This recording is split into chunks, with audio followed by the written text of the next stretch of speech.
Okay. All right. Hey guys.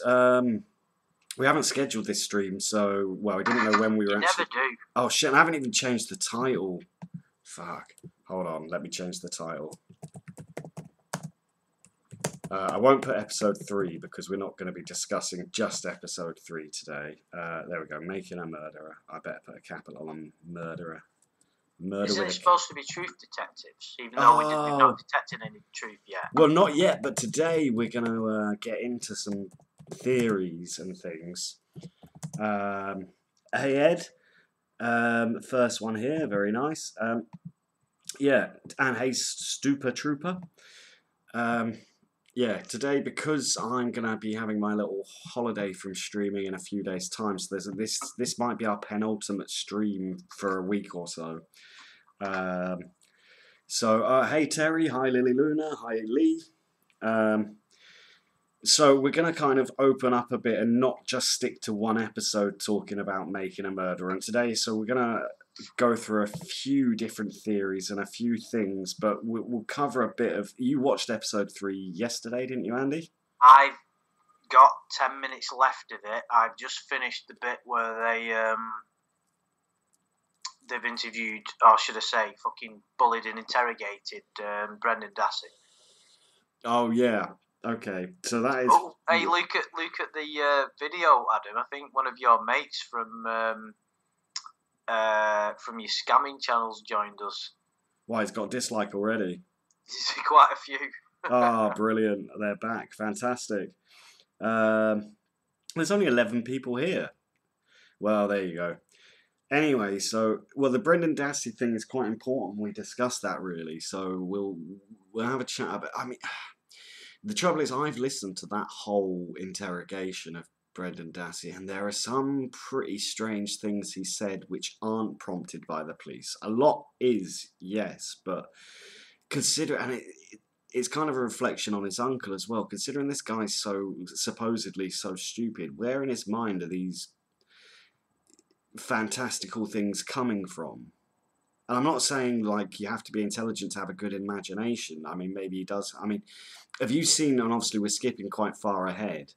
But have you seen when he says that he read about it in the book Kiss the Girls? Obviously, on the first time you must have watched it. When he stands up in court, he says that he read the stuff he says in the book Kiss the Girls. But I mean, when he talks about cutting her hair off, where the hell does that come from? And that, as weird as it is, they never found any traces of her hair, did they?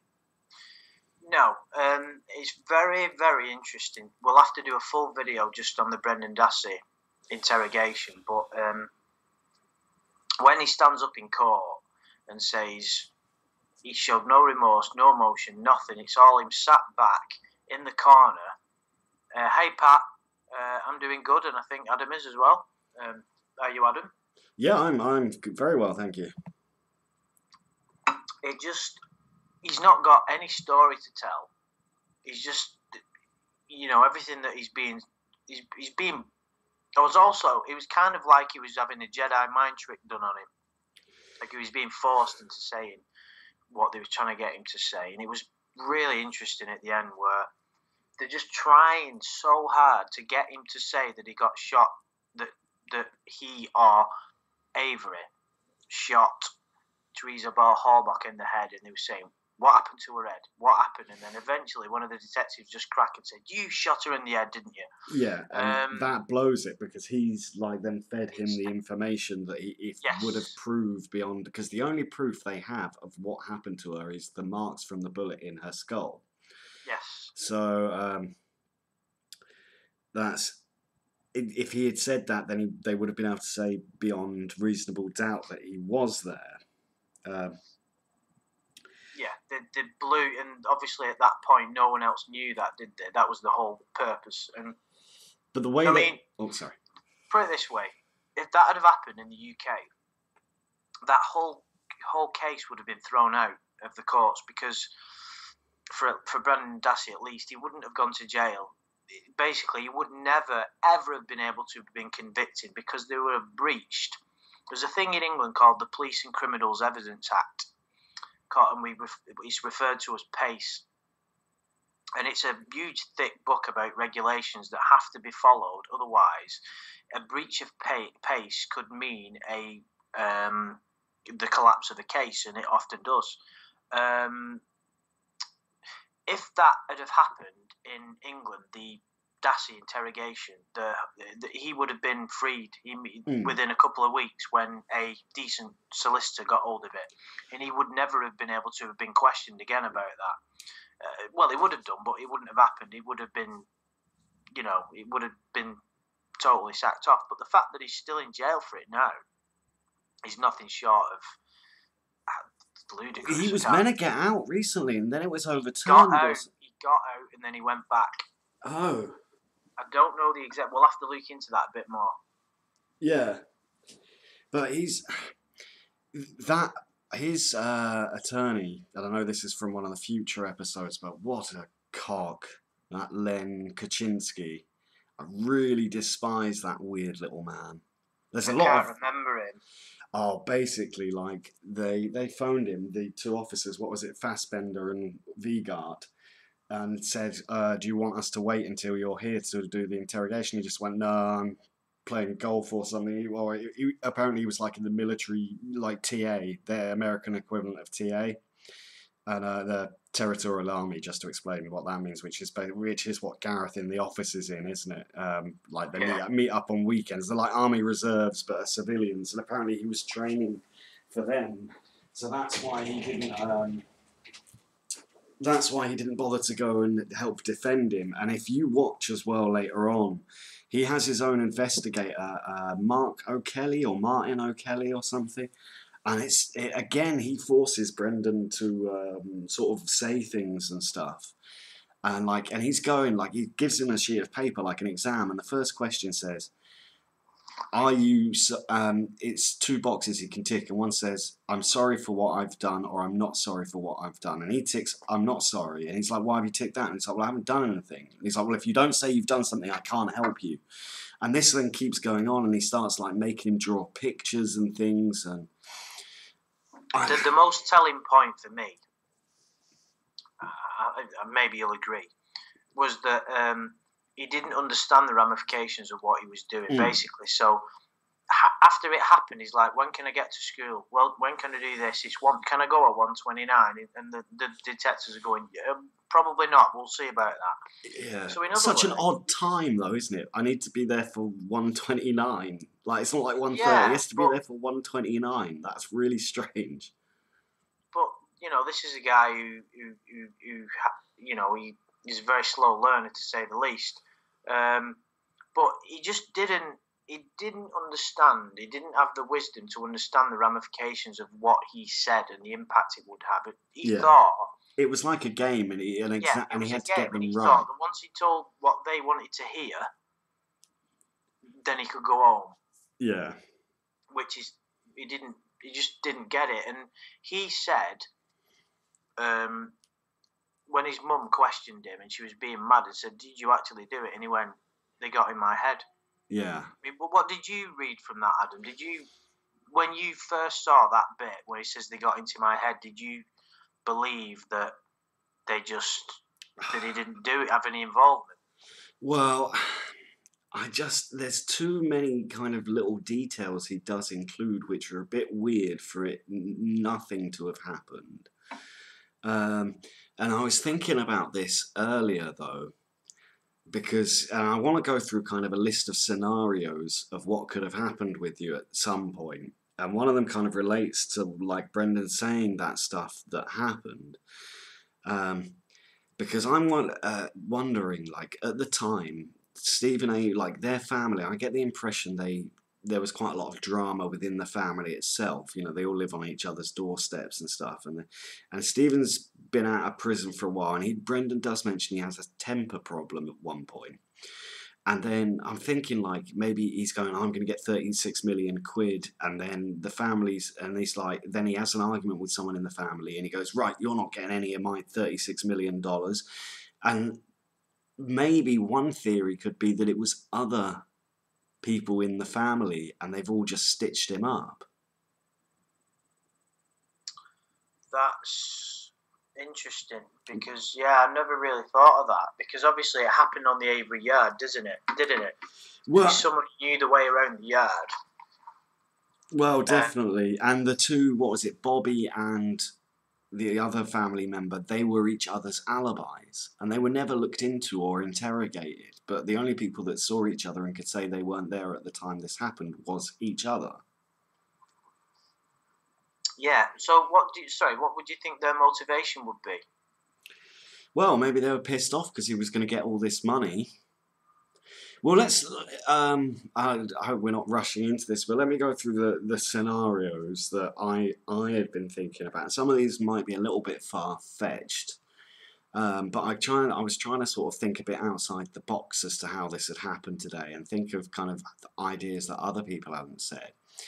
And I don't know if you've seen it. I can't remember which episode it's in. I think it's in quite an early episode, but there's a very kind of creepy foreshadowing video she makes, Teresa Holbach, about when she's dead, I want everyone to know I'm happy, and this kind of thing. Yes, that is weird. Okay, so what... Okay, be right back, coffee. So what about this for a theory? And of course, it might be a little bit outlandish. But let's say she committed suicide and the police took advantage of that. They tossed a few dollars to Hillegas and her brother, which is why they both seem a bit off. And then they went, right, well, she's committed suicide. Let's use this to stitch up Avery. Now, in her life, from what I've read, there was quite a lot going on that looked quite positive, so it's quite an unlikely theory, but it's something that no one's mentioned. Like, perhaps no one actually killed her. Perhaps it was a suicide that the police saw and took advantage of. It's an interesting theory. I don't agree with it, because she doesn't exhibit the signs of anybody that would do that. Not that we have much on her, but generally you wouldn't think that would happen. But then when her father took to the stand and he mentioned some guy had been like harassing her and phoning her, maybe it just got too much. Oh, it's true. I mean, I think that's more unlikely than the previous one you mentioned about Avery's family. Well, my theories. I've got 4 theories at the moment, and I'd like to know which one. Of course, we'll never find out, or maybe one day we will. But which one is closest to the truth? Now, and the first 2 are the most far-fetched, like the one I've just said, suicide. The second one is it was a police execution, literally done. They somehow knew that he was her last stop, and one of the police, and my money, if this was the case, my money would be on that Colborne, executed her. 2 bullet shots to the head. I mean, it's very strange about the bullet shots to the head. I mean, if you've already stabbed and chopped someone up and stuff, why are you going to shoot them in the head?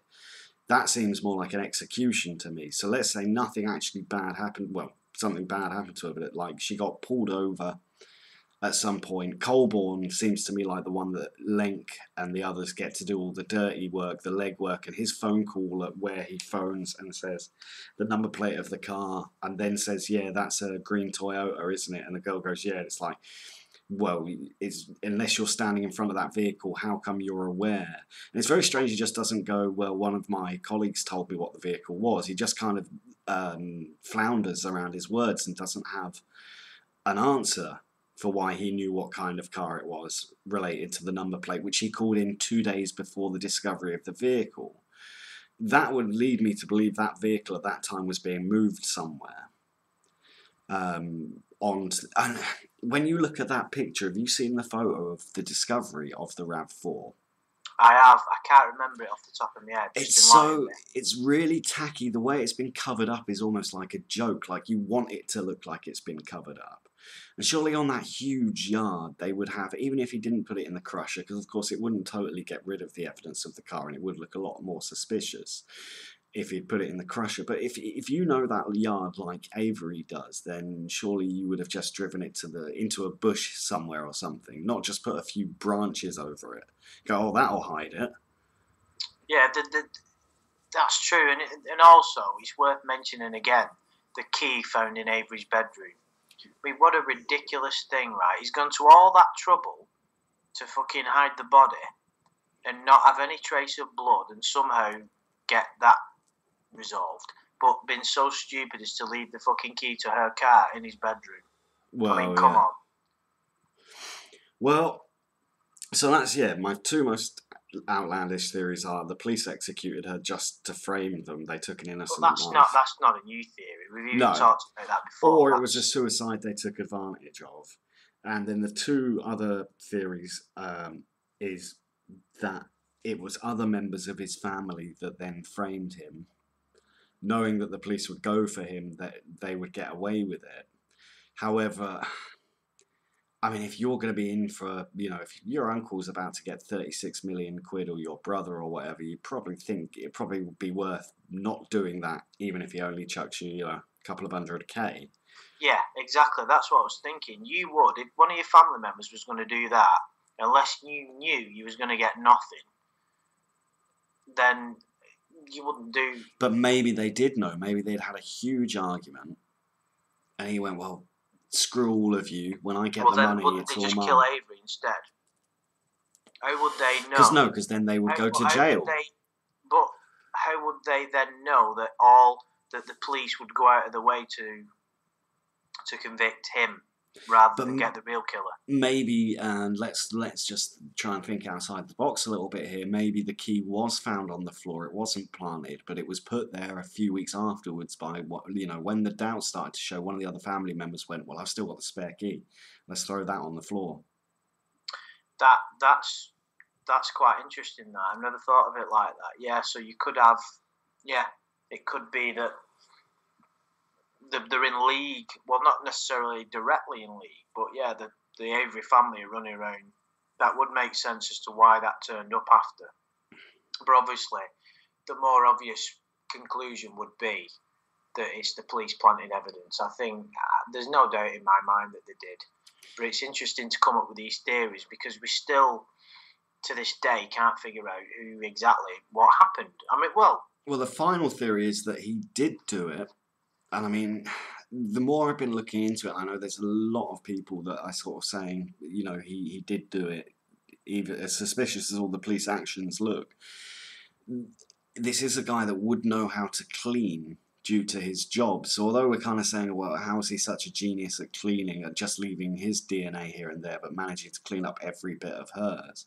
And something else I read today, which is quite interesting, was that sweat of his was found under the hood latch, the bonnet latch of the car. Yeah, I remember that. And when they found the car, the battery had been disconnected. Now, that brings up a whole set of questions itself, because obviously whoever left the car there didn't want it to be moved again. So in a way, you must almost suspect that someone knew something was happening and might know to look for that car that they thought would move it rather than just report it. But also with sweat, it's a lot more difficult to DNA test with it. So on the other side of that, you could find his DNA in the sweat in theory, but it wouldn't be as conclusive as blood, for example, or hair. Yeah, and also, he's had contact with Teresa Halbach, and he's not denying that, so how can you prove that was there because he's murdered her? Yeah, but why would he have opened the hood to her car? Yeah, but...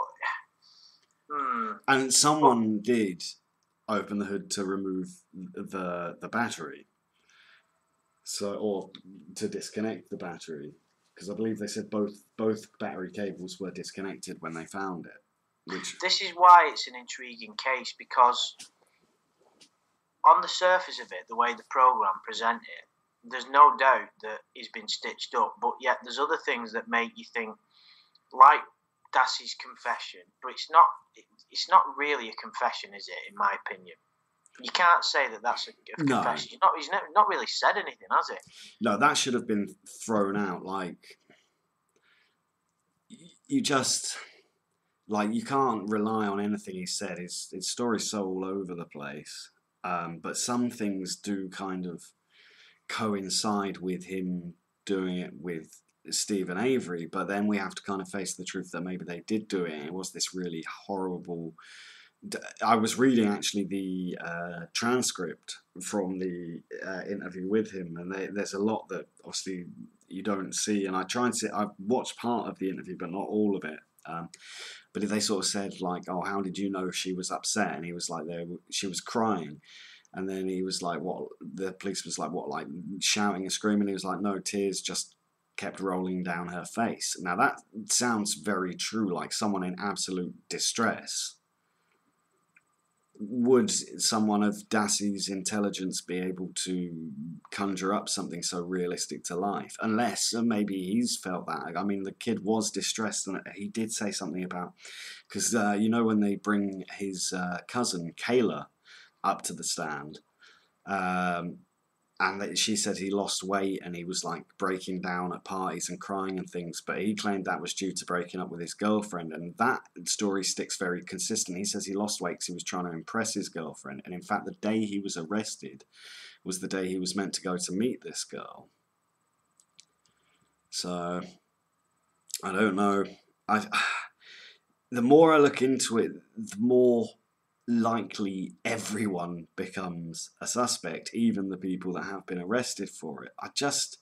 The stupidity of it, if Avery had done it, when he's waiting on a payout that maybe he wouldn't have got the full amount, but I'm sure he would have got a lot of money. But I suppose 18 years in prison probably would make you into... I'd just like to go back to the Dassey interview. And when you say he's mentioning crying, what you got to remember is what the interviewers did, if you want to call them interviewers, they were making him picture something in his mind. They were telling him what happened. He wasn't telling them. The interviewers were telling him. So he was picturing a scenario in his mind, and it was like he was making up this fantasy of what actually they wanted him. Because what the interviewers did before they even started asking him questions was said, in a roundabout way, they said, we want to hear the truth, not what you said last time, which was another way of saying, tell us what we want to hear. Oh, yeah, so absolutely. they were painting a picture in Dassey's mind of someone being murdered. And don't forget, he didn't really understand the ramifications of it. It was like a game to him. He knew it was bad, but he thought he'd be able to walk away. He was put under an enormous amount of pressure. You've got two adults staring at him. There's no physical barrier between them, and he's up against the corner of the room. He's got nowhere to go. He's physically and emotionally being manipulated, bullied. Yeah. And they were painting him. He was creating this scenario in his mind of what they've told him has happened.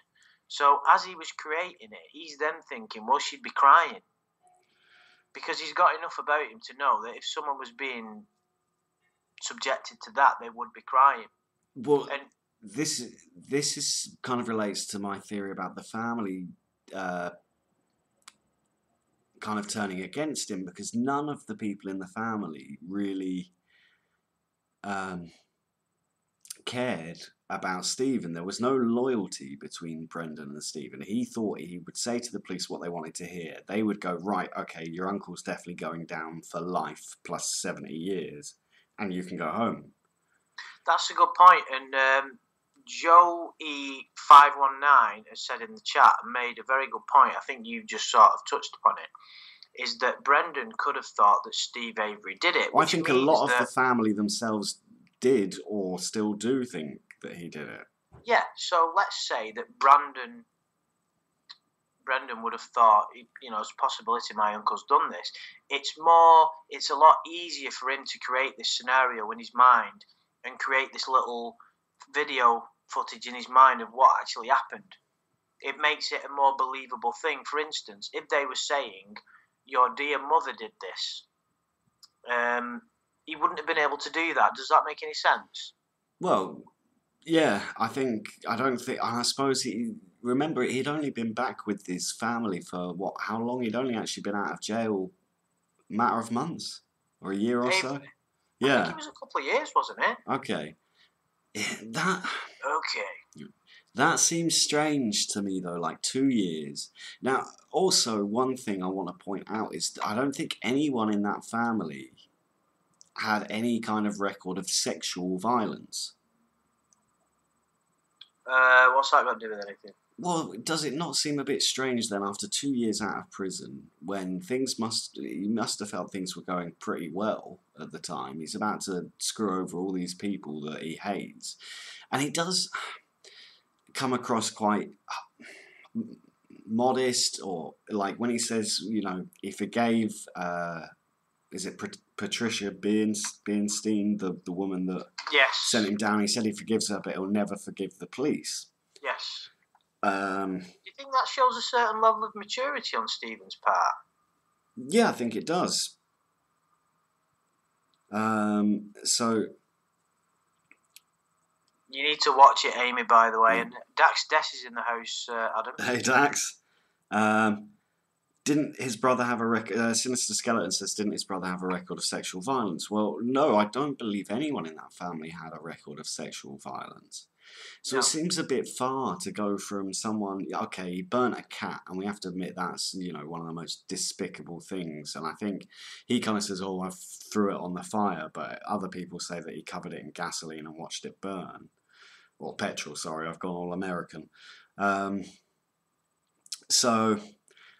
Yeah, that's pretty dark and twisted. And they often say people that start with cruelty to animals are the ones that then work their way up to humans. But to go straight from, and that happened a long time ago in his life, to then kind of a terrible rape and murder, like really harrowing, despicable crime, it just seems very odd. And it's all so convenient for the police. Oh, of course it is. I mean, that's the whole point of why this is such an intriguing case. The timing of it is fucking unbelievable. Put it this way, let's look at this logically, right? If Teresa Halbach was murdered by someone other than the police and someone other than Avery, it's an absolute miracle as far as the police department are concerned. A miracle. They have been saved. Not only have they saved millions and millions of dollars, they have saved their jobs and their reputations, and they've ended up stitching up someone again who they fucking hate with all of their hearts. And it's the same policeman. It's been a thorn in their side for years. None of those policemen should have been allowed to work on this case whatsoever. They shouldn't, they should have even been, in my opinion, suspended from their duties while this case was ongoing, because it brings everything into disrepute the moment that they and yet it's only the Manitowoc County Police that are coming forward saying, we got the evidence, we found this, we found that. And I don't know if you remember it, I'm not sure if you're only rewatching up to the third series, but they show a bit of paper where Jim Lenk signed in to the search site that day on the Avery junkyard. And if you look at it, like, everyone's name is written on one line quite big, and then Lenk's name is just written small between two other names, like he didn't want people even really to notice his name on the list. It's a bit... pick up on that. Can I just nip to the little boys' room? Yeah, go for it. So yeah, to go back to my 4 theories, because I'd like to hear what you guys in the chat have to say. And these, like I said, they're only theories, and I'm just speculating. But if on the police's side, she might have committed suicide, and they thought, we can use this body to stop all this court case going ahead and screw her over. Or they just outright killed her themselves. The police committed an execution and then did it for this reason. Why they chose her, I don't know. Maybe because it's fitting with the sort of person he would go for. Then you've got other family members who maybe did the crime to stitch him up. And then, of course, that he really did do it. But why then invite his nephew in on this anyway? And Brendan says that, and that's one thing that's very consistent in his interrogation, that his uncle phoned him and asked him to go over there. But yet he didn't ask him for any kind of proper help. He just made him fuck her. It doesn't really. In my opinion, it doesn't ring true to Avery's personality what actually happened. I'm not saying he's a totally great guy, because someone who murder an innocent animal like that clearly isn't. But I mean, saying that though, it isn't something that he would, like you said, for him to do what he did to Teresa Halbach, to torture, rape, murder her, and get his nephew in on it, doesn't make any sense. But what does make sense, the only thing that makes sense, is the police using Dassey, Dassey. I wonder if Dassey's a relation. Using Dassey to further their cause, which clearly you would do. Let's say he's got someone who's got affiliations with the Yard, who's a family member, who's got learning difficulties and can be easily manipulated. If you're going to try and get Avery stitched up, you're going to fucking use him, whether he was there or not, and you're going to try and get in his head, and that's exactly what they did. Well, let's also look at one other person who's in the slideshow here as well, because we're going to sort of cover not just this episode 3, but also Ryan Hillegas, and a lot of people theorised that he was the one that murdered her. Now, sorry, so that again, I've just been typing to Dassey's reply, who said, "Fucking Brandon fucking Dassey, I'm sorry, it's a ridiculous name," which is a response to what I said when we was arguing with Dax all them months ago. But this guy on the screen right now, Ryan Hillegas, a lot of people, if you look on like Reddit and forums and things, just remind me who he is again. I can't remember because I've not seen that. Her ex-boyfriend and mates with her brother. Teresa's. Yeah. Right. No, he's Stephen's ex-boyfriend. He could have been. Just piss off. He was. Stephen was his bitch in jail. But no, and they're saying, and also there's a few little weird things, like if you watch the interview where he stood just outside of the Avery junkyard when they've sent in Pam Stern, who is Teresa's second cousin, who finds the RAV4, and he does have bruises on his knuckles at the time. Okay. Like, I watched a video and someone stopped that video and it freeze framed and showed his the bruises on his knuckles. Right. So, what do you think of the authenticity of him being a suspect in the case? I think it's conceivable, isn't it? Well, that's it. And they ask him, the Stephen's lawyers, Dean Strang and Jerry Buting, they ask him, were you ever treated like a suspect? And he says no. And they normally say in a murder case, the first person you look at is the spouse or the boyfriend, partner. Well, yeah, but it was quite clear that straight away, whether Avery did it or not, the police knew who they wanted. And let's look at it and say he was responsible. She's found, she was last seen in Avery's yard. And the thing is, she chose to go there. Avery asked her to go to the yard. She went to the yard. She'd been there before 2 or 3 times taking photographs of cars. Her job was a photographer. Yeah. So she went there of her own will. Avery asked her to go. And she ends up getting murdered. So it's such an... I'd love to know. This is more intriguing than the JFK assassination for me. Yeah, I'd agree with that. Well, then there's the... did you listen to the link I sent you, the phone call between Vigart and one of the Brown County sheriffs? Yes, I did. And he says she was last seen at Zipper's during that conversation, which was her next stop after Stephen's house. And he then says, I need to go and round up some witnesses and this kind of thing. And it's almost like he's saying, I need to go and tell these people to keep their mouths shut.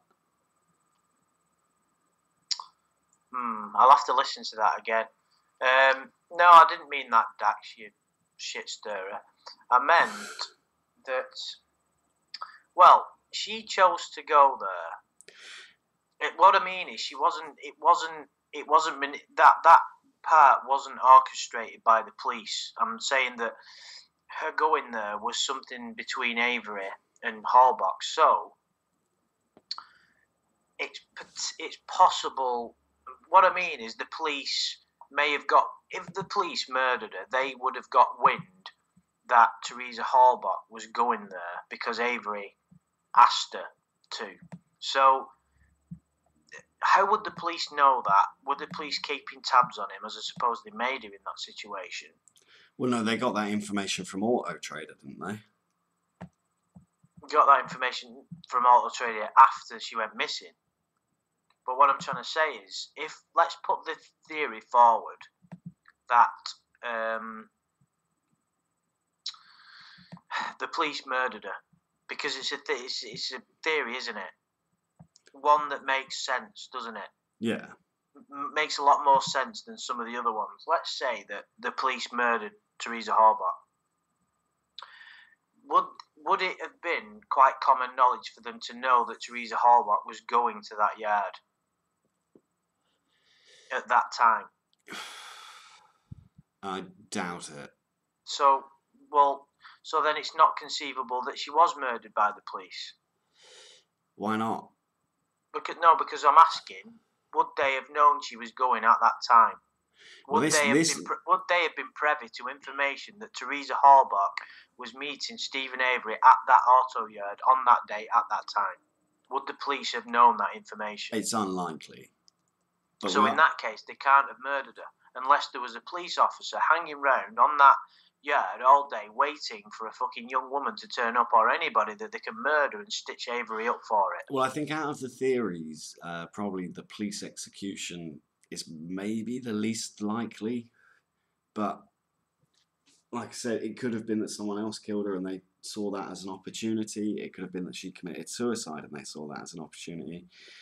And then, of course, the answer could be what we already know, which would be incredibly boring if it does turn out that way. But in a way, it's also for the best because these people are behind bars for it. So you have to kind of hope that they have gone down for what they've done. Yeah. An old geezer has just said, guys, I can't see the police doing that. And I thought the same thing, and I still do, really. It's a really disturbing thought to think that they would do that. I hope to God it's not true, because... It's just because everything's so conflicted. These police officers should not have been involved in this case, and we wouldn't be having this, and this would have just gone down as another murder case and would have been solved. But all these guys had to get their hands involved. And it's fun, like... It is strange when you see the pictures of the inside of his garage, and it's like he's done... Apparently that's where all the most goriest things, like slicing a head off, shooting, things like... And he's managed to clean every single drop of blood. Now, I would say if you're inside such a close space, like a 15, 20-foot garage, and you shoot someone in the head, there's going to be a lot of splatter all around the place. And you look at all these like junk, lawnmowers and things under tarps and all sorts of stuff all around the place, unless she was wrapped in tarp when he did it.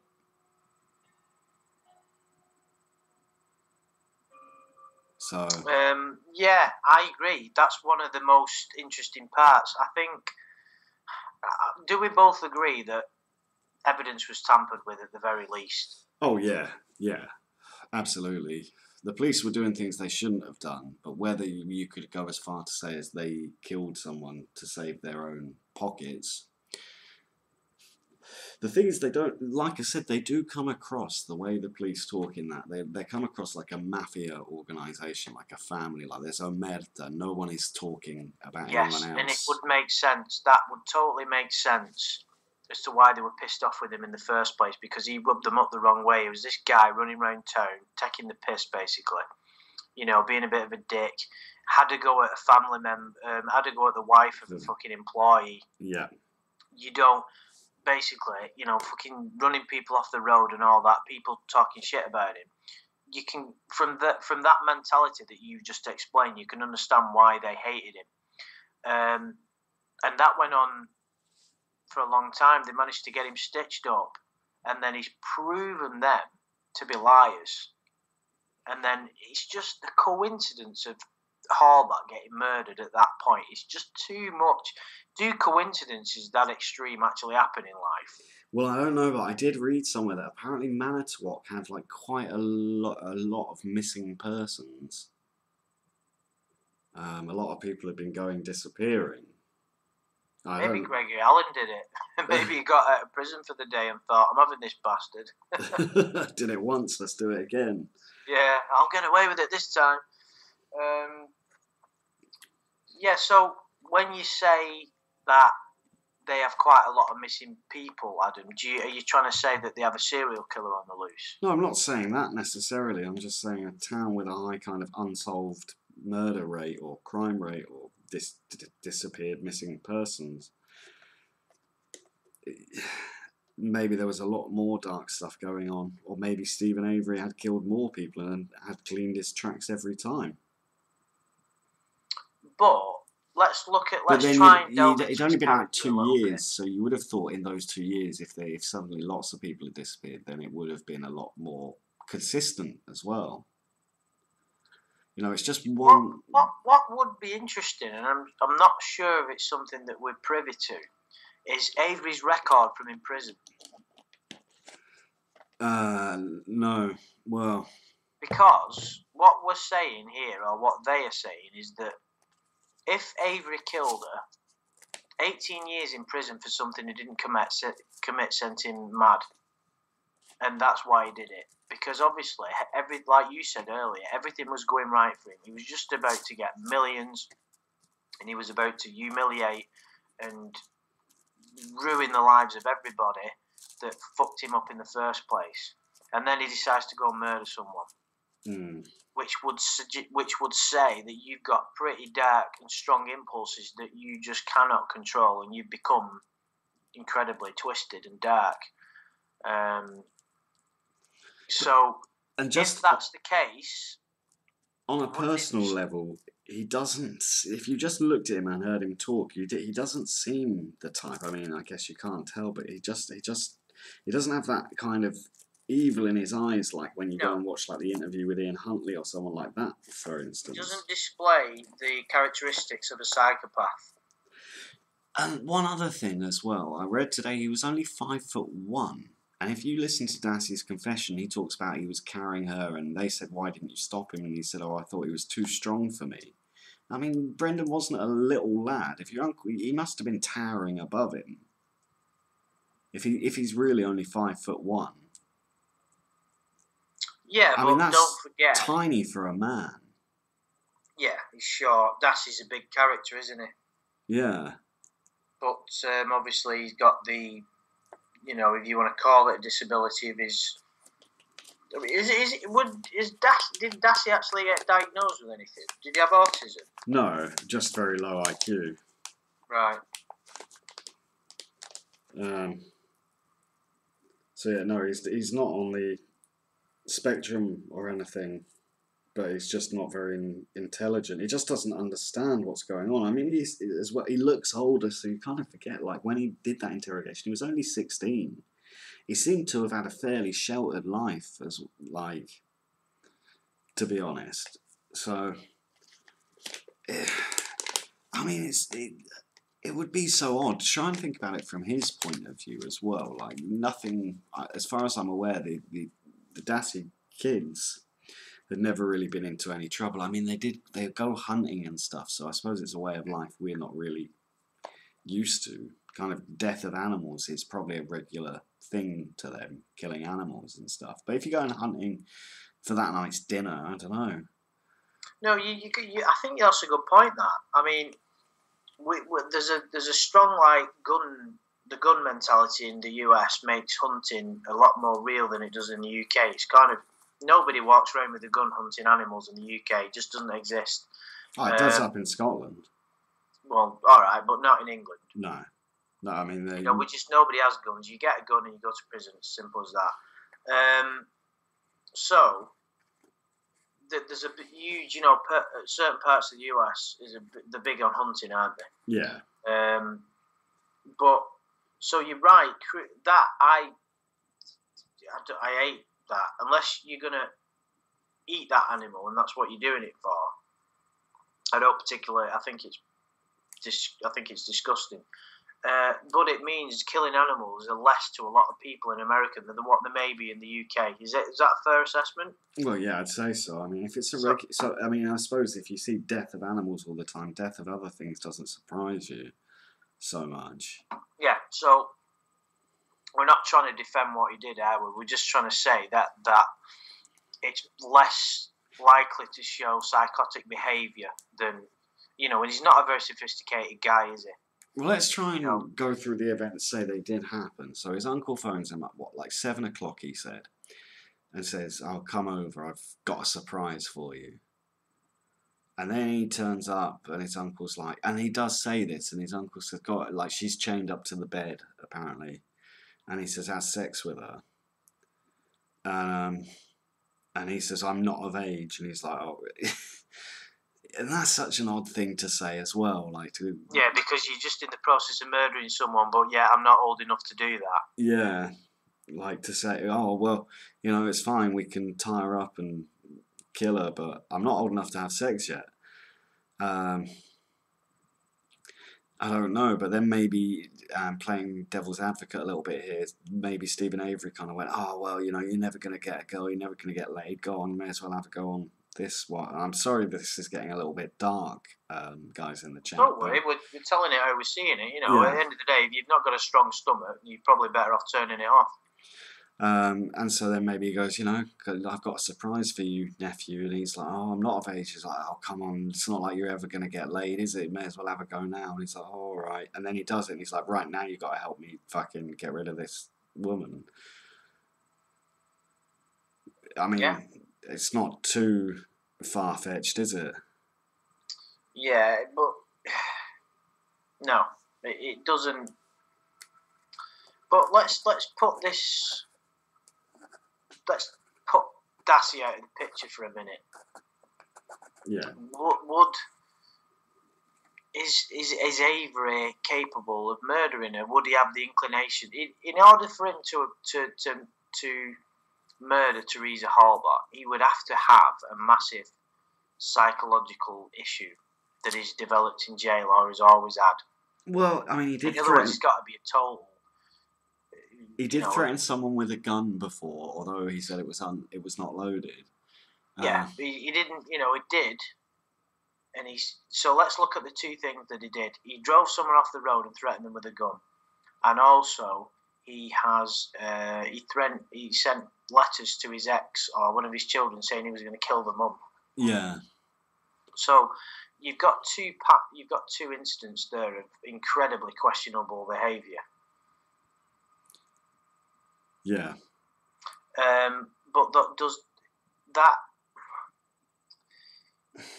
I just don't buy into it. That bit when he drove that woman off the road, he was incredibly frustrated because she was spreading shit around town about him. Here's something as well. If he is so stupid, let's say, he did commit the crime, would he really know so much about forensics? Unless, I suppose, 18 years in jail, you've probably spoken to a lot of people that know about getting rid of bodies. It's not necessarily... You wouldn't have to know a lot about forensics. But you would have to have is a minimum of common sense. I need to get rid of the body and I need to make sure they don't think it's here. So what are you then going to do? You're going to get rid of the body in any way you can and you're going to clean the blood. It's as simple as that. Brendan Dassey could have figured that one out.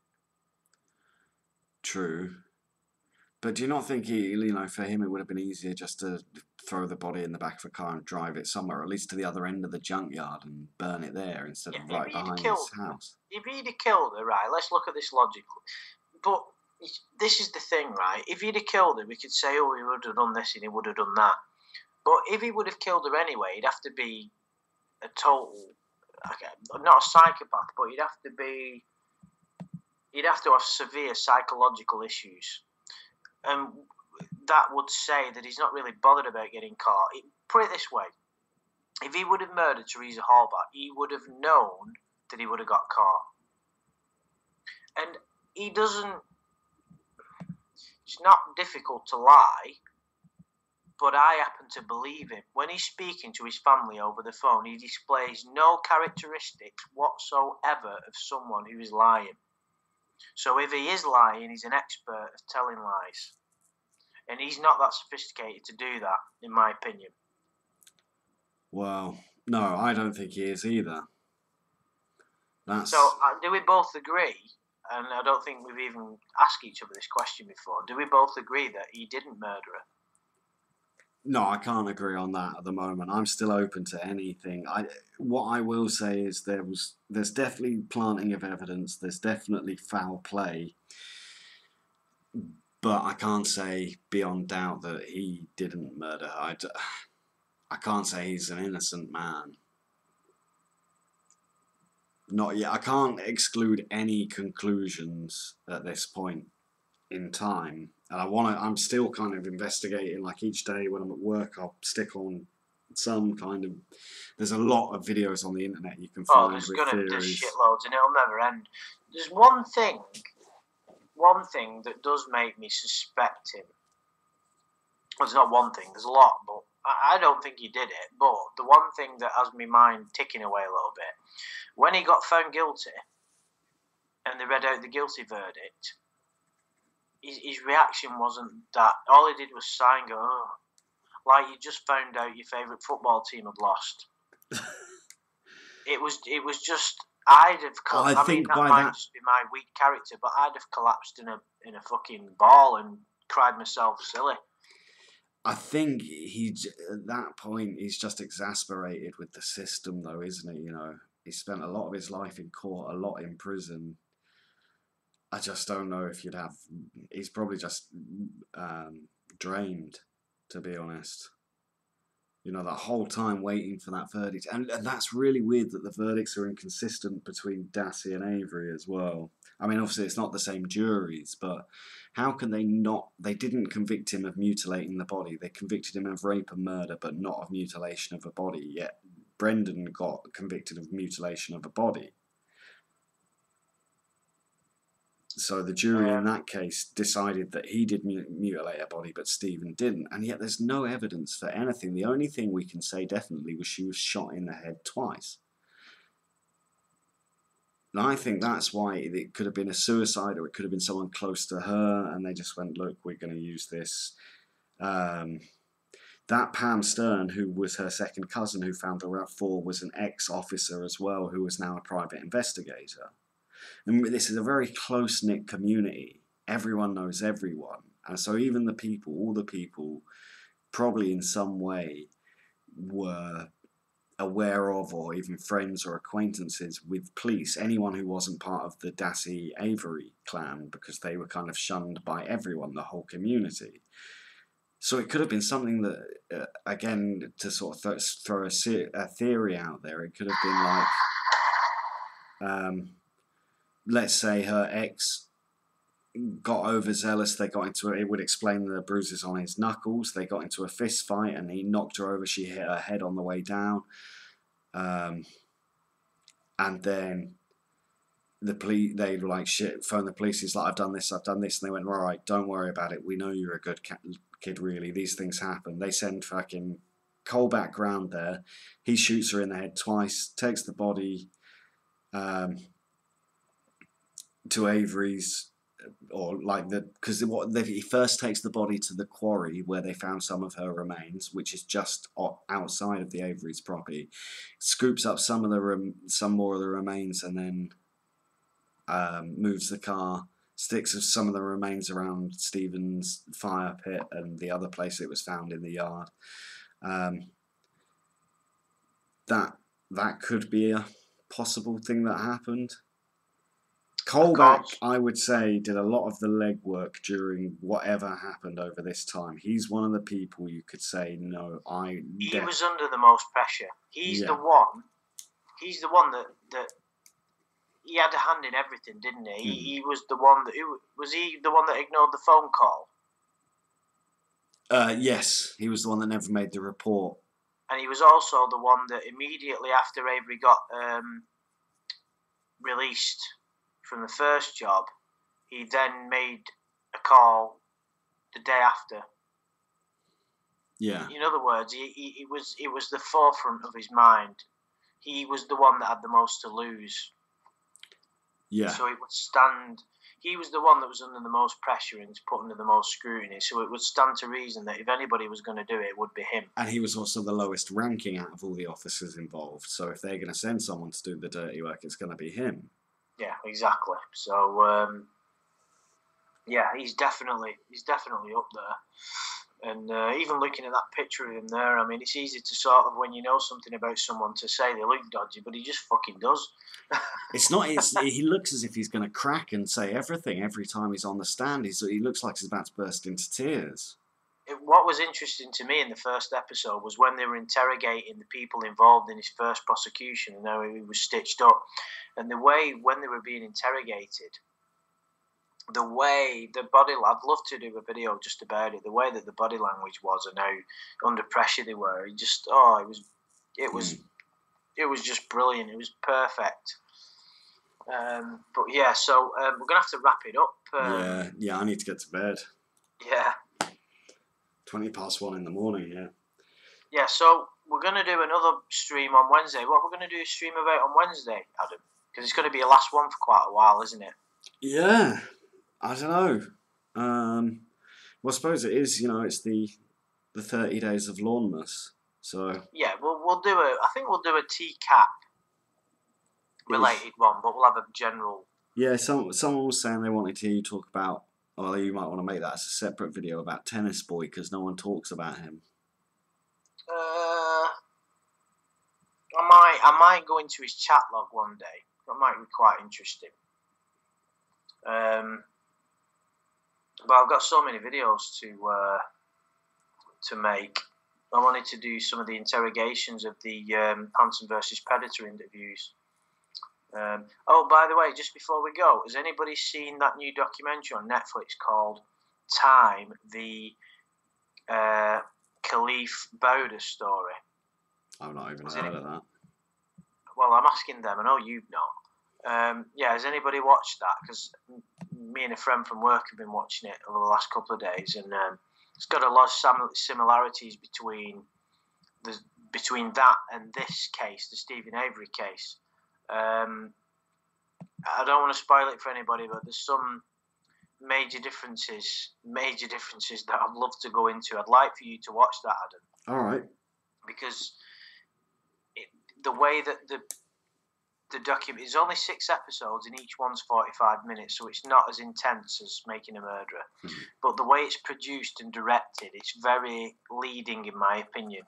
Where I know you think Making a Murderer was, but I don't think it was really. They were just presenting the evidence in front of you, and everything that they presented in front of you was true. They didn't say Avery didn't kill her. Yeah. It's not. No, it's good, but not. It's not as good as Tall Hot Blonde, but it's in a different way. You've got to watch it to understand. I can't really. What's it called again? It's called Time, the Khalif Bowder story, and it's just been put on Netflix within the last week. Okay. It's 6 episodes, and Jay-Z produced it. Oh, did he? Well, he's one of the executive producers, one of many. Okay, cool. Time. Wiz Khalifa. What? Wiz Khalifa. Do you know Wiz Khalifa? No. Are you not down with the kids? No, I've never been down with the kids. I know you're down with the kids all the time. Your record would say differently. Wiz Khalifa's like a rapper or something, or a singer. There you go. The Khalif Bowder story, Time. Dax Dessie's just posted it. And of course, Mia Khalifa. It's definitely worth watching. Well, I've not watched the final 2 episodes yet, but it just shows the inadequacy of the American judicial system. But I don't want to say any more than that. But give it a watch, guys, if you get a chance, because and you need to watch it as well, Adam. All right, I will when I get an opportunity. Yeah, you were saying that for fucking 12 months before you watched Making a Murderer. Now we've done about 5 videos in a week. True, but it is on a different level. Well, apparently I didn't even realise this, or I would have watched it a lot sooner. Apparently, just after it came out, Ricky Gervais tweeted about it, saying there is literally nothing more riveting he's ever seen on TV. All right, so you don't take my word about things, but you Listen to my comedic hero, yes. yeah. I will say I watch Capturing the Freedmans. I've been told by a few people. I started it, Isaiah, watch but that. I didn't manage to get, because I realised I started to listen to it at work, and I was like, oh, I need to actually watch this, so I didn't manage to get through it. Too busy getting down with the kids. That's why. Yeah, as always. Okay. All right, well, thanks for joining me, Andy. Yeah, cheers for having me. Thanks for joining us, guys, in the chat. Yeah, we'll see you on Wednesday after my stream on my main channel, so around the same time again, around midnight GMT +1 or 11 PM GMT. Yeah, so take care, everyone. Oh, button.